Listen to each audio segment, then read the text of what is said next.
Thanks for checking in to the State of Basketball Podcast, episode 28. I'm Adam Miller, and I'm here with Jaren each and every week, and we're going to be bringing you the news and notes on all 11 Division I schools in the state of Indiana because in 49 states, it's just basketball. So we've got a special episode we're pretty excited about here. We are, you're actually our second guest ever, so we are joined this week by Purdue student Isaac Romig, and I like to call him the Candle Man. We'll get into that a little bit later, but Isaac,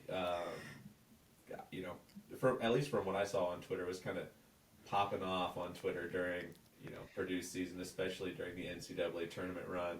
So if you saw some candles being tweeted about Purdue games, like, that is him. This is the guy. So yeah, I mean, when I think about any of the tweets that I saw throughout the NCAA tournament, when it comes to Purdue specifically, Isaac's tweets always there. Your tweets always there. I always saw him every day or every game without fail. I was like, in my head, I was talking to my parents about who we were, interviewing, and I was like, yeah, I'm pretty sure he's just like, he was Purdue's biggest fan during the run. It was just one of those things that he was always there. You were always there. So tell us a little bit about yourself, man. Yeah, so I'm born and raised in West Lafayette. I've gone to games since I was roughly like a little kid. My parents are in John Purdue. So I've gone to 312 Purdue men's basketball games in my life. Purdue's only lost 53 of those times, which if you do the math, Purdue wins about 83% of the time I'm there. So that's pretty big. It's just impressive that you should flex that.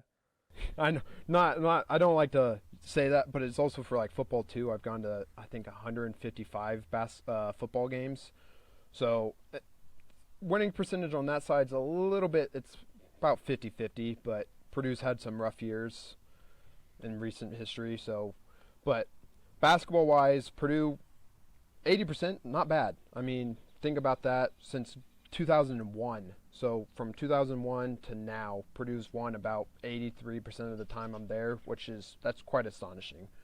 But yeah, so been at Purdue studying hospitality tourism management, trying to do sports management with that. Been looking for probably internship this summer, maybe doing some sports related stuff, maybe help out with a local lacrosse team. Maybe I saw today there was ISHAA just said that boys volleyball is going to be an official sport. So that's something I enjoy playing sand volleyball. So maybe do something with that in the fall, something like that. So big sports guy overall. So love to hear that. I think going back to, you said, an 83% win percentage when you're present. I always remember after every game, I'd see metrics of like, I forget who it was. There was a specific account on Twitter that always posted, random stats. And I remember seeing, if Mason Gillis hit 2 threes, then Purdue was like Purdue win. Yeah, they have like two losses ever when Gillis hits 2 threes. Yes. So I'm gonna start adding that to our recaps. Like, we're just gonna start tweeting you like, hey, were you at the game? Yeah, and just keep that running tally of saying, yes. Okay, well, I have a Google, not a Google, I have a Microsoft Excel spreadsheet of all the games I've attended to, and it's just when Purdue wins, it's a green. When Purdue loses, it's a red. So it's a nice little, every single time I go to a game, I go into my computer and then I type in the game, and then obviously if we win, highlight it green. If we lose, it's red. But that's awesome. 16 home games, that's a lot of green this year.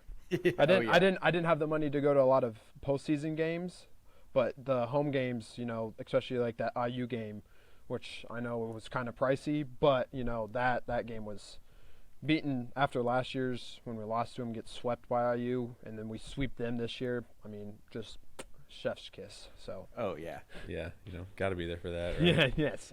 That was the game.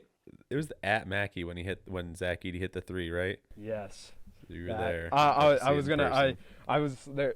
Part of the questions too is there's something along the questions, and that was one of the responses I'm going to say, but I'm not going to say everything about it because that ruins the surprise. But all yes, right. that 3-pointer was kind of huge. So. You're a junior, sophomore? I'm a sophomore. Yes. Okay, nice. What do you got? Yeah. So one of the questions I saw, I mean, I was looking at your Twitter. It says that you're a sports media caster for Pro Sports Fan. Is that right? Yes. I'd never heard of that. What is that? I wonder if you could talk through that a Yeah. little bit. So this past February, I got like a message on Twitter. It was like a DM.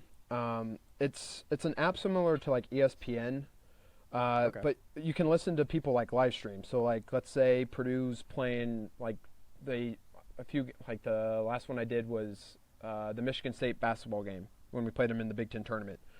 So what you do, I was selected to do like a media caster, so I would go live stream and then I would talk about the game. So like people would see my reactions during the game. So like Zach Edey hit a dunk, I would be like, "Oh, Edey," like stuff like that. Or if like Braden Smith had a turnover, I would be like, "Oh, God dang it!" Like it's just to see live reactions, and then people can ask questions. So it's and it's a free app. It's not for everyone because I understand like download a new app, but personally, I enjoyed it when I was doing live streams. I mean, you can talk about, and it's not just Purdue sports. It's literally NHL, MLB. It's like I would highly recommend downloading that app because it has spreads. You can message about like like let's say I'm a big Pirates guy. I have family from Pittsburgh, so like Pirates have been struggling lately. So I could be like message the chat room and be like, Pirates have been like their pitching hasn't been really good, and then someone could be like, yeah, I've been to the game and Bedard just can't close out games, stuff like that, and then it's just like simultaneously while ESPN has like all the data and stuff, but it just adds on to like ESPN where you can literally talk to other similar sports fans, which I never knew about, like you guys. I was like, Yeah. so I did some research, but I was like, this is a pretty cool app. So That's really nice because I feel like so often, Jaren and I are like texting each other during games if we're not watching together. And, sometimes you live alone and you are watching the game alone. And it's like, I would really like to be experiencing this with someone, and you get to, kind of do that for people. That's really cool. Yeah. And like right now, so like there's NBA finals on right now in NHL. So like if you were to go on the app right now, you could go and see, like, I think Miami Heat and the Celtics are playing right now, and there's a person that's a big Celtics guy, so he's like live streaming right now, talking, like he's watching the game, but then he's like having reactions. So like someone would put in the comments like, "Oh, so and so just hit a 3," he'd be like, "Yeah, that was a great shot," blah blah blah. So it's cool to just interact with your like fans and stuff. So Yeah, that's really cool. Mm-hmm. I'm definitely gonna download that after this and check it out. That sounds awesome. yeah. So, I like calling you Candleman. I think it's just nice, but like if you weren't on Twitter, you probably don't know what we're talking about. Like my brother-in-law, he's a Purdue grad. He's a big Purdue fan. And I told him we were having, like a Purdue guy on, and he was like, "Oh, who?" And I was like, "Well, you're not on Twitter, so you probably don't know." But you were posting the candles, right? I'll let you talk about it, but you were posting candles on Twitter. So tell us how that started, what they are. So it really started as a joke. I saw saw some other tweet on Twitter. It was like magic balls, and it was for like, oh, Alabama is going to the college football playoffs. And it was right around the time that Purdue was about to play in Maui, which was kind of huge because at the time that field was just absolutely loaded. So I was like, instead of magic, like the magic balls, let's just do candles. Just for, I'm a Catholic, but it would just symbolic, just be like, oh, this would be pretty cool. So it happened during Maui, so Purdue played Gonzaga, and I was just like, okay, let's just,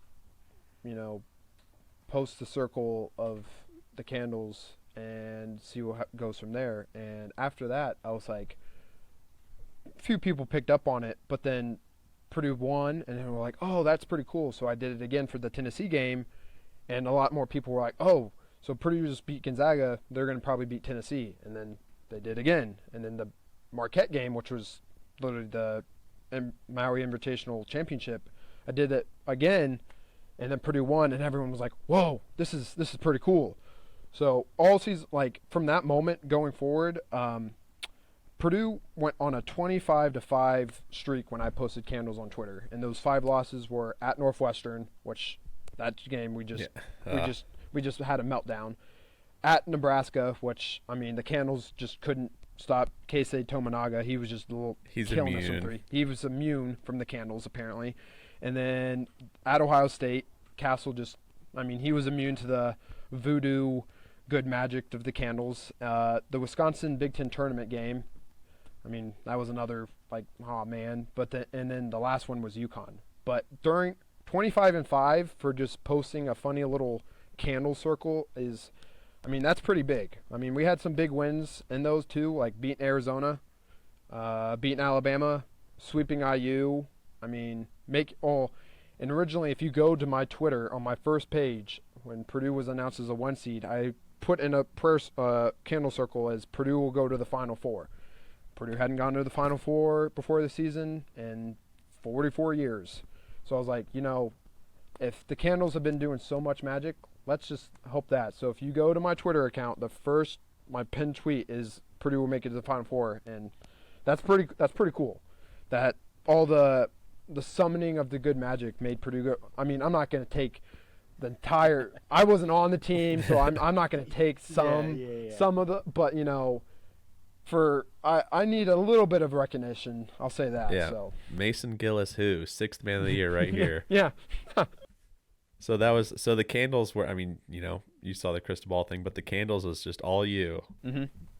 That's awesome. And then I've seen some other people, and it's just aspiring to just see like other fans tweet stuff too with the candles, and it's funny because sometimes they don't have like a perfect circle, so I'm always like, hey, if that's you want, my favorite. It's like an oval, and I'm like, well, and then like opposing fans would like tweet what, like Tennessee fans love them, like they're so funny because when Purdue played Tennessee in the Elite 8 game, they were all like, oh, Tennessee will beat Purdue, but then they did it in like an invalid circle, and I was like, sorry man, you just ruined it for yourself. You put it invalid or you put it in an oval. It has to be a perfect circle to work. And so it's funny to just see people like mimic something like that. It just shows like, oh, something as silly as this, you know, gaining attention from like actual verified accounts. Like there's, I think, the Sixers, there's like a Sixers fan, like a big fan, and he tweeted the 76ers would beat the Knicks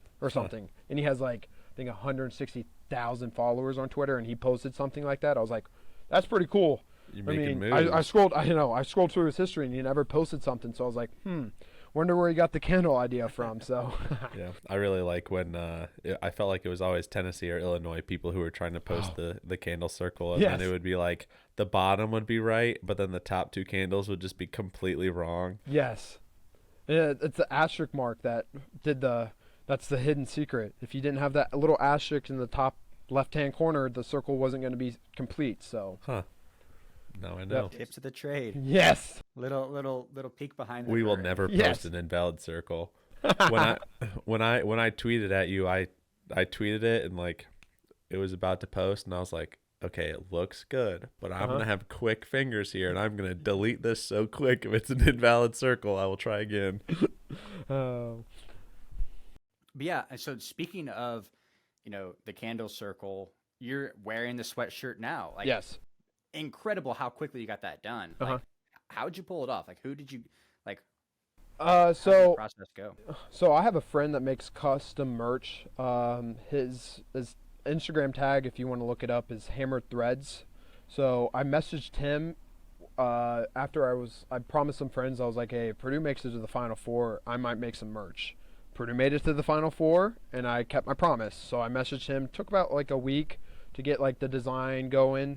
But since then, I have a shirt. My sister ordered a shirt, and I have like 13 friends. There's a website to buy the merch right now. I can tag it to you, give it to you guys, or just have it somewhere after the fact. But there's a promo code that if you use ROMIG15, you can get 15% off your first purchase, which I think is pretty cool. They're about $45. I mean, it comes in.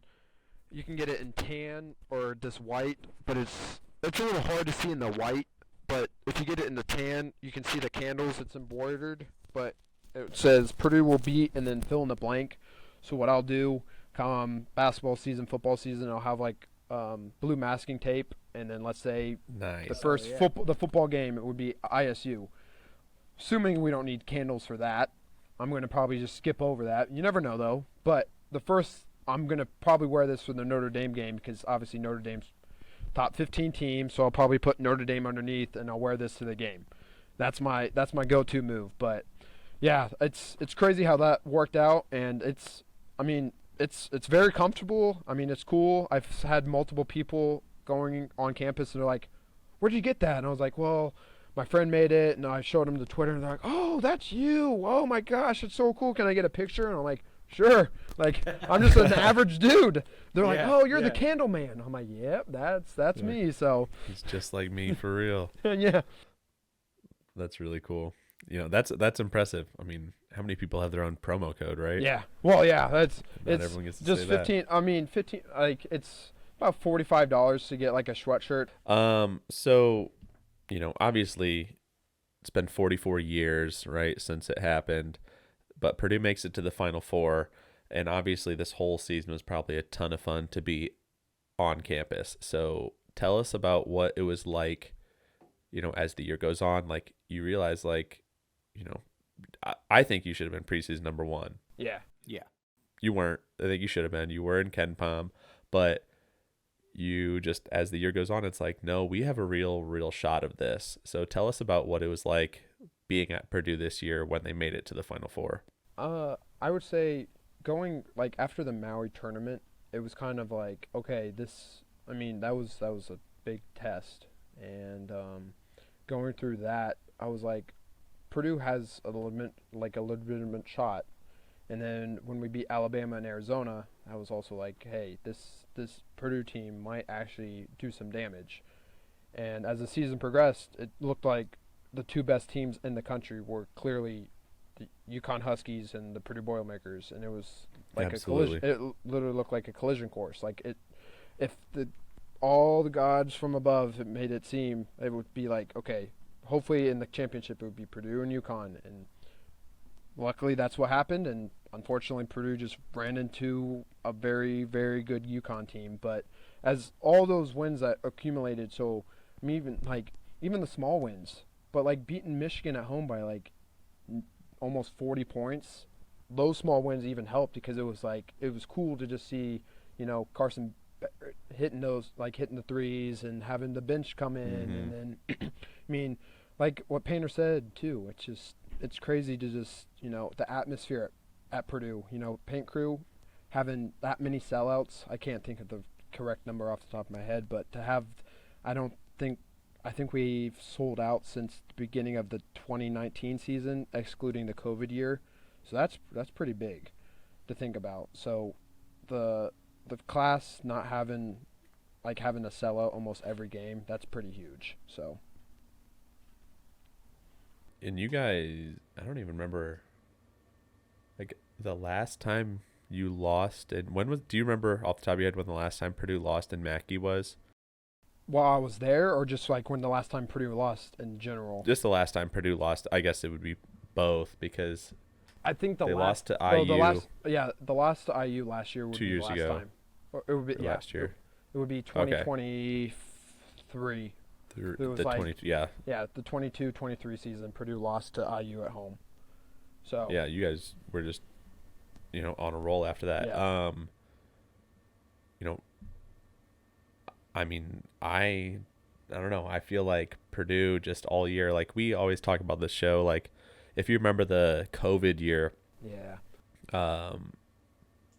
2020, it was like Gonzaga and Baylor were 1 and 2 all year, and it was like they're gonna meet in the championship, they're gonna do it, and that's exactly how we felt about this season. Like it's gonna be Purdue and UConn, and we got exactly what we wanted, except for the result. We're an Indiana podcast. Yes. We wanted a different result. Yes. But we got to the championship game, and that's what we wanted. Yes. I would say too, I went to a game. I helped out like a local newspaper during the COVID year. It was the Purdue-Michigan game. Purdue lost that game, but to be in Mackey with no fans just felt so weird, because it was just you could hear the sneakers like screech.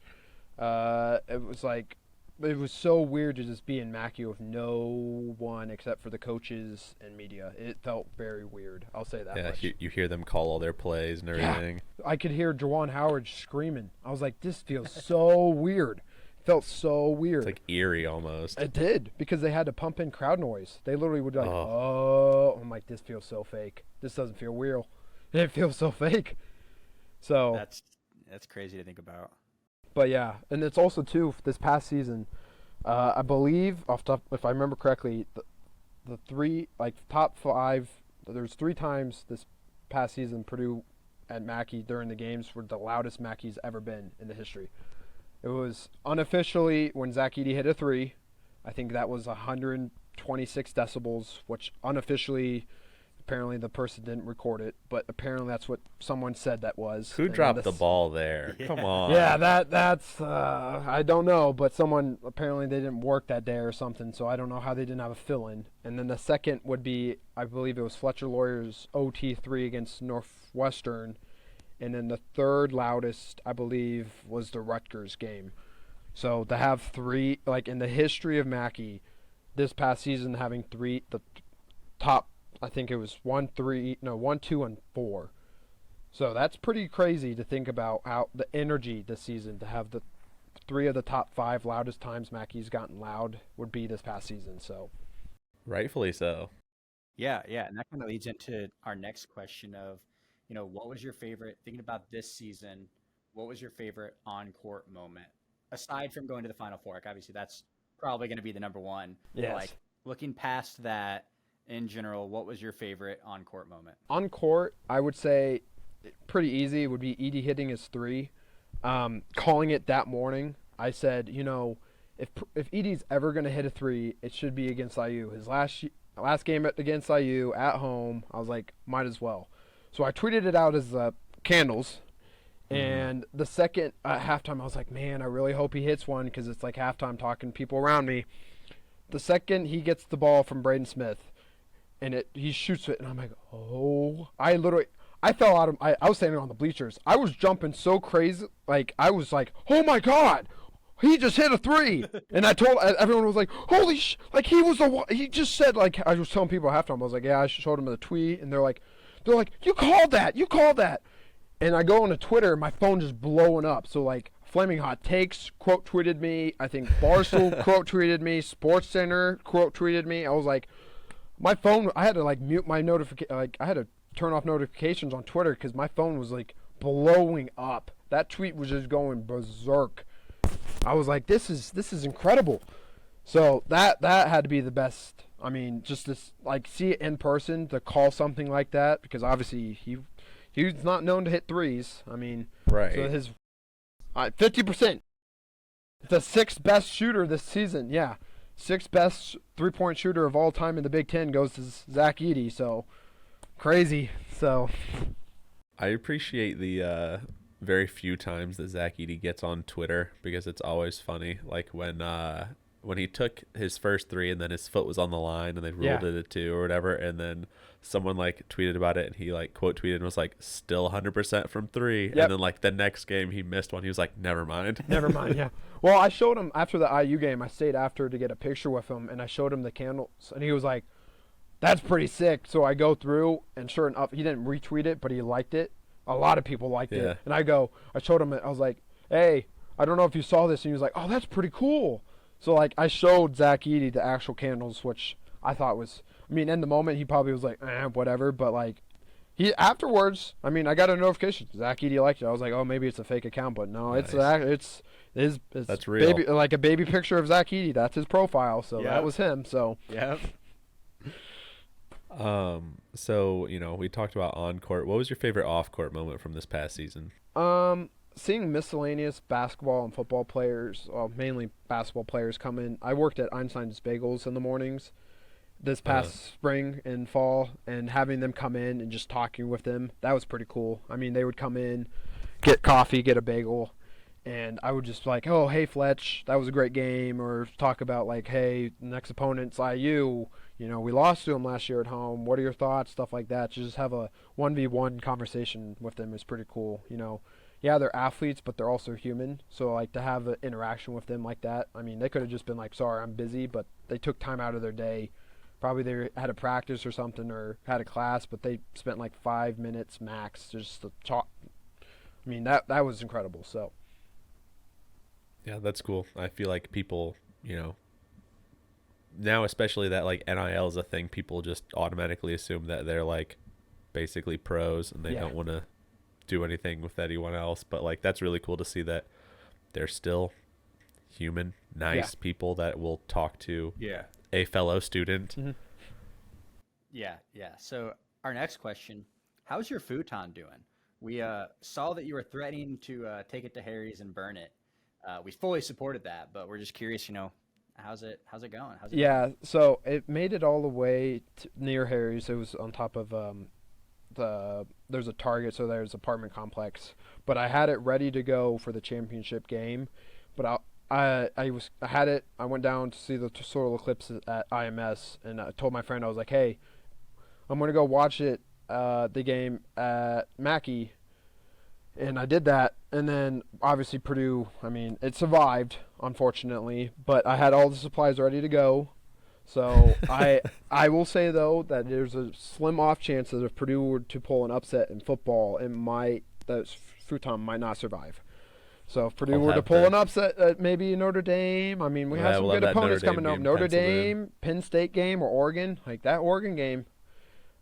I mean, I'll just bring it. I mean, just load it up, take the legs off, fold it up, easy to move. I mean, that futon. I mean, yeah, it's a nice futon, but But what unites people like burning furniture, yes, It's yes, a great equalizer. yes. So, obviously you've seen an incredible Purdue team. So who is your favorite Purdue player of this past season, but then also of all time?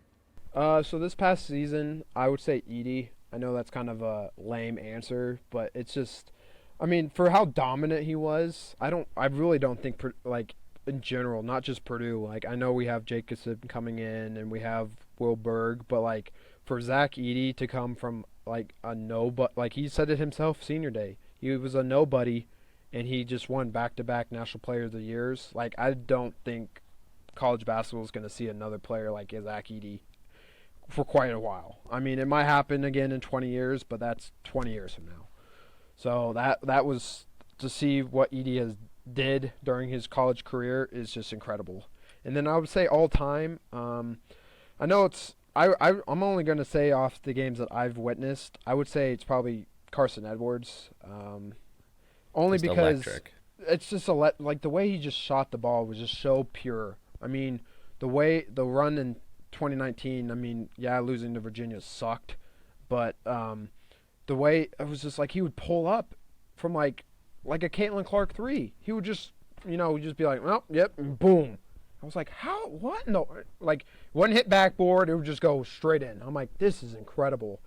I was fortunate enough to my senior year at high school. The PE teacher, I was good friends with Coach Wood. He brought him over, and he got me out of my like 7th and 8th period class, and I got to walk around the high school and talk to Carson Edwards, and he was a Really? great guy. Made a little awesome.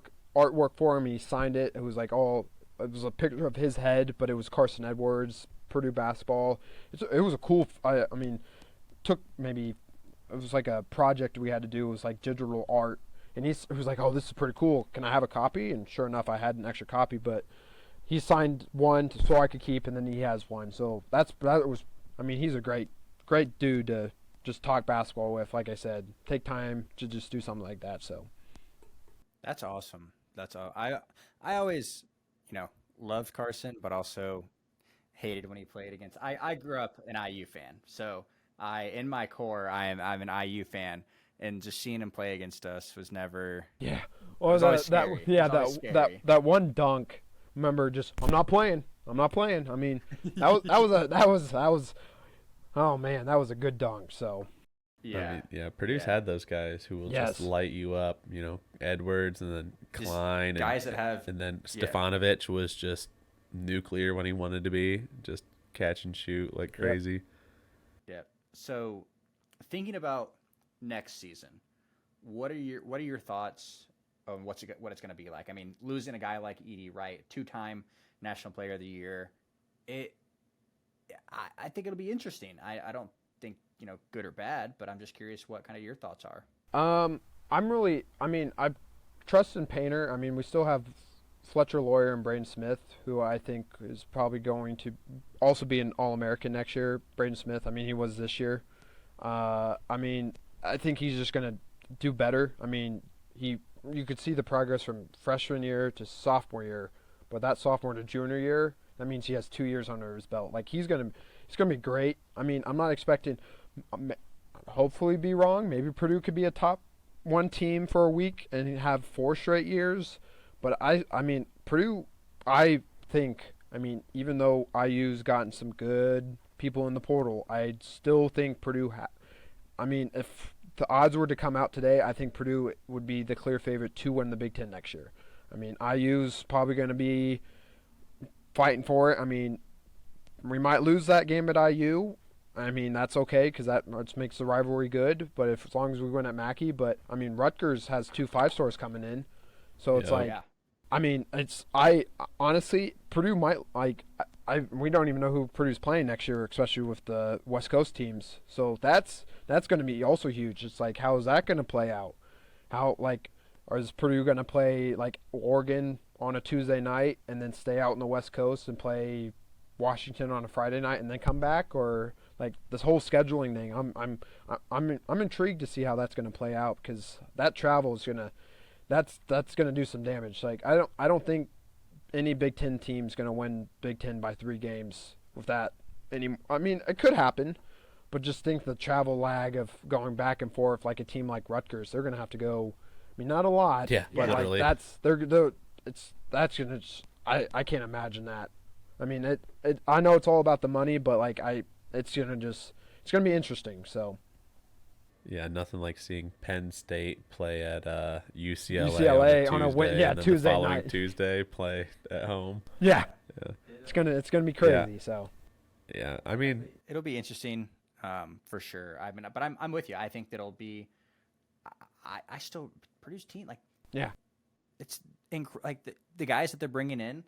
6 recruits. It's crazy. Yeah, it's like I think I'm really we're interested to see what that last spot. 'Cause yeah, what are they are, going to do there? They do have one too many scholarships. I think we do have one over. So people are saying it's probably going to be Caleb First, or it might be Brian Waddell. I mean, I honestly I don't know who would have to transfer out, but like, I mean, it's sort of like Mason Gillis and Ethan Morton. Yeah, it's like sucks to see him like Mason Gillis going to Duke, but he got his master's degree at Purdue. He was trying to play one more year. So like, in all, it's not like people in the past, like, I don't want to throw names, like, I guess I'll just do like, I'm not going to say names, but like there's past players at Purdue would just quit on the team and then just transfer to go somewhere else to have more playing time. I mean, I get it. I mean, you're not going to get enough playing time, but like Mason Gillis at least stayed at Purdue, got his master's, and just wants to play an extra year of basketball. He obviously knew we didn't have enough spots, so he went somewhere else. Like, that's okay. So but 6th incoming, like Jacobson, I mean, he's a 7'2" center. He can hit a 3. I mean, we get, I think Glenn Robinson's, I think something like nephew or There's so many Robinsons, man. I know. So, I mean, the incoming class, I mean, Purdue's ranked in the top 20. So, I mean, I'm still thinking, I mean, maybe if we get to the second weekend, I mean, I honestly, we'll see how it goes when the schedule comes out. I mean, that Texas A&M game is going to be huge. I know we also have to play that Arizona game, but and then we have to play at Marquette, which just feels like a Big Ten game now that we played them for 4 straight years in the non-conference. So, I think you're right. We always just trusted Matt Painter. I mean, bottom line is, like, Matt Painter's going to be good. Like, he's one of the 5 best coaches in the country. And I think you're going to have a nice balance next year of guys like, Fletcher Lawyer being a junior, Braden Smith being a junior, and Trey Kaufman-Renn Yeah. taking a step up. Mhm. Like you have those older pieces Mhm. who can then usher in those like younger guys who are bringing in the talent, the athleticism that like is probably the thing that held Purdue back. Mhm. So Well, that's the thing too. Like I'm not expecting Purdue to go undefeated. We're gonna have some losses. Hopefully not in the non-conference, so we can keep that little like The nugget streak of alive. info Yeah, streak alive. yeah. We haven't lost a non-conference game since at Miami in 2021, something like that. So like, hopefully that maybe conference you're gonna lose on the road. As long as we keep a perfect record at home, that's fine. Like I'm okay if we lose to like, I mean maybe not at Northwestern because we've lost to them 2 straight years. Like Boo Booey's gone. You guys Yeah. are fine. I know. It's okay. Knock on wood, though. There's some wicked stuff that happens at Welsh Wine Arena. I don't know what it is. Maybe it's Chris not Holtman. Yeah, Chris Collins. Chris Collins. Yeah, I was about to say Chris Collinsworth, and I was like, oh, no. That's not the right person. But yes, Chris Collins. I don't know what voodoo magic he has, but he's the a Duke force. thing. Yeah, he is a force to reckon with. I'll say that much. So. So anything else you want to say about this Purdue historic run? And I also want to ask you about like what was it like because you were there when the Purdue team came back after the Elite Eight, right? So Yeah, it was Elite Eight coming back, and they were going to do the final. when they made the Final Four for Yeah. the first time, Mhm. because you met them at the airfield. Mm-hmm. So talk a little bit about that, and then anything else you want to talk about this year. Yes. So it was pretty cool. I mean, I got there maybe 45 minutes. I took my bike, and I was like, oh, let me just bike over there. The time I got there, the team wasn't going to be there for like another 90 minutes, I think, at least.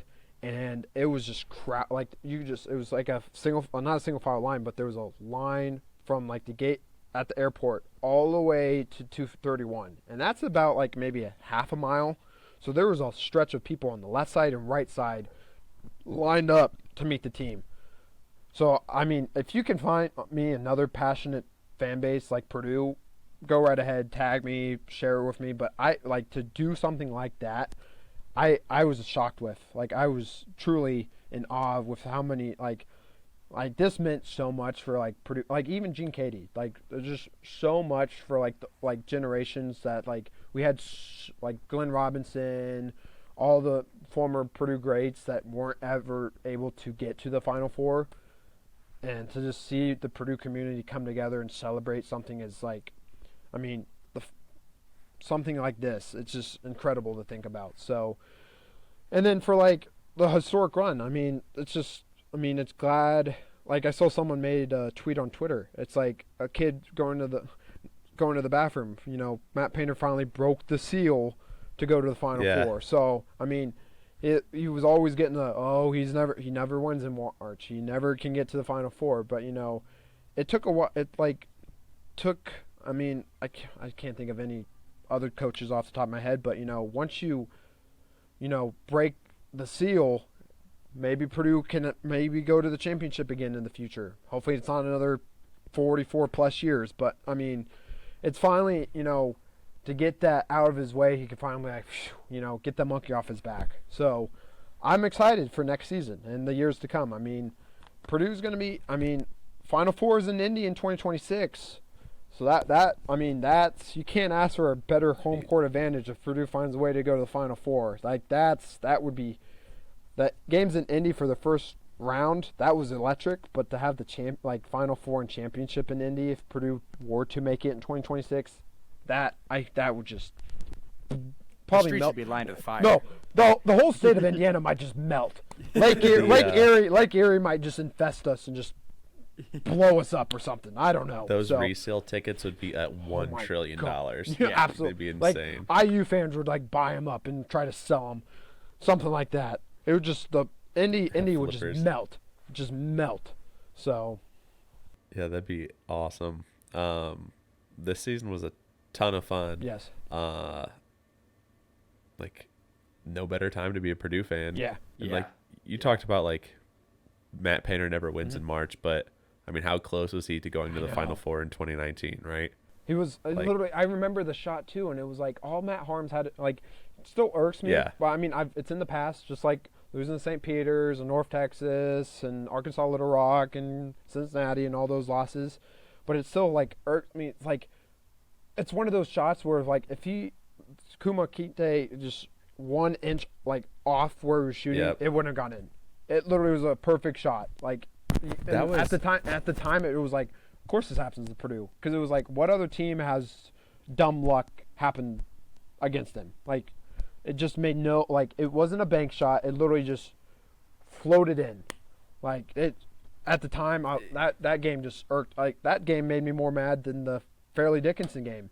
Honestly, with the craziest pass it to just set it up. it just But That was the year Haas got hurt, right? or Or was that the year before? I think that No, that was 2018. He got hurt, right? And then Yeah. 19 Harms. Yes. was- yeah. that Okay. was the year before. It was Cal State Fullerton. Yeah. And then the engineers were so fast, so like, oh, maybe he could just have a prototype, and they made that, and then the NCAA said nope. I remember that because I was like, oh, maybe he could still play, but nope, nope. So Yeah, I remember that they were because it's all I talked about. Mhm. Like all the analysts talked about was, they've got this prototype that they're Those going to try and labs get. were but going it just- nuts. Yeah. Yeah. and the NCAA just didn't allow it. So Yeah. Just so much like heartbreak. Obviously, everyone talks about, Fairleigh Dickinson because it was last year, but you have, Haas breaking his elbow. You have Robbie Hummel tearing there's the ACL. more ACLs than humans are supposed to have. Losing to a 15 seed in the Sweet 16. I mean, they already Yeah. beat Kentucky, but it was like John Rodstein said, Purdue was in the gates of hell, literally, Yeah. for like five straight, like losing to North Texas in the first round, losing to St. Peter's, losing to Fairleigh Dickinson, Haas breaking his elbow, all the, like losing to Virginia when we shouldn't have. Like we were in the gates of hell. So finally made it to the national championship, which I mean, like I was interviewed for that after by Star City News, and like I said, like I was okay. I wasn't upset that we lost to UConn. I mean, did it sting? Yes, but like UConn. Mm-hmm. I mean, I've said this, and a lot of people have said this. UConn is a great team. I just despise Dan Hurley. He's just that's a whole different. We can go on a different topic, We can do a whole episode how bullet points of a Dan Hurley is just blah blah blah blah blah. But I mean, kudos to them. I mean, great team. It's just one of those teams where it was just like we had to play a perfect game and we just didn't have it, unfortunately. So. I was hoping that we would probably like a home and home with them, play them at Mackey, get a little bit of revenge like we did with so the fun. ACC challenge with Virginia after we lost to them in Elite Eight, and we smoked them in 2019. We just I was like, man, why can't we just how did this? I mean, it was not the same team either because it was a different Purdue team, and we beat them by 38 at home. I was like, Yeah. what the? Yeah, It felt so. That year was so weird too because we lost to Texas at home. That year was just weird. So it was a very weird year, that COVID year. So Yeah. I don't even remember the COVID years, man. They're scary. yeah, They're scary years. yeah. Like you said, pumped in fan noise. It just wasn't the same. Nope. But yeah, I mean, Purdue got to the Final Four. That's what we want to focus on. You made it to the national championship game. Yeah. That's like a +1. You run into probably the best UConn team of all time. I mean, that's just tough. But I mean, think, we get to hang a banner. Not a lot of teams get us. I mean, I would have liked to have championship because then everyone's like, well, Purdue's not hanging a banner. It's like, yeah, it's not first, but it's also we made it to the championship game. There's only 2 teams that get to make it to the championship game. So case closed. You're done. Yeah, it's You're done. You're done. Sure. So. All right. Well, that's all we had, Isaac. Alrighty. Just thanks to everyone that listened. The clock is showing quadruple zero, so it's time for us to get out of here. Thanks for checking in the State of Basketball podcast. See you next week, and remember, in 49 states, it's just basketball.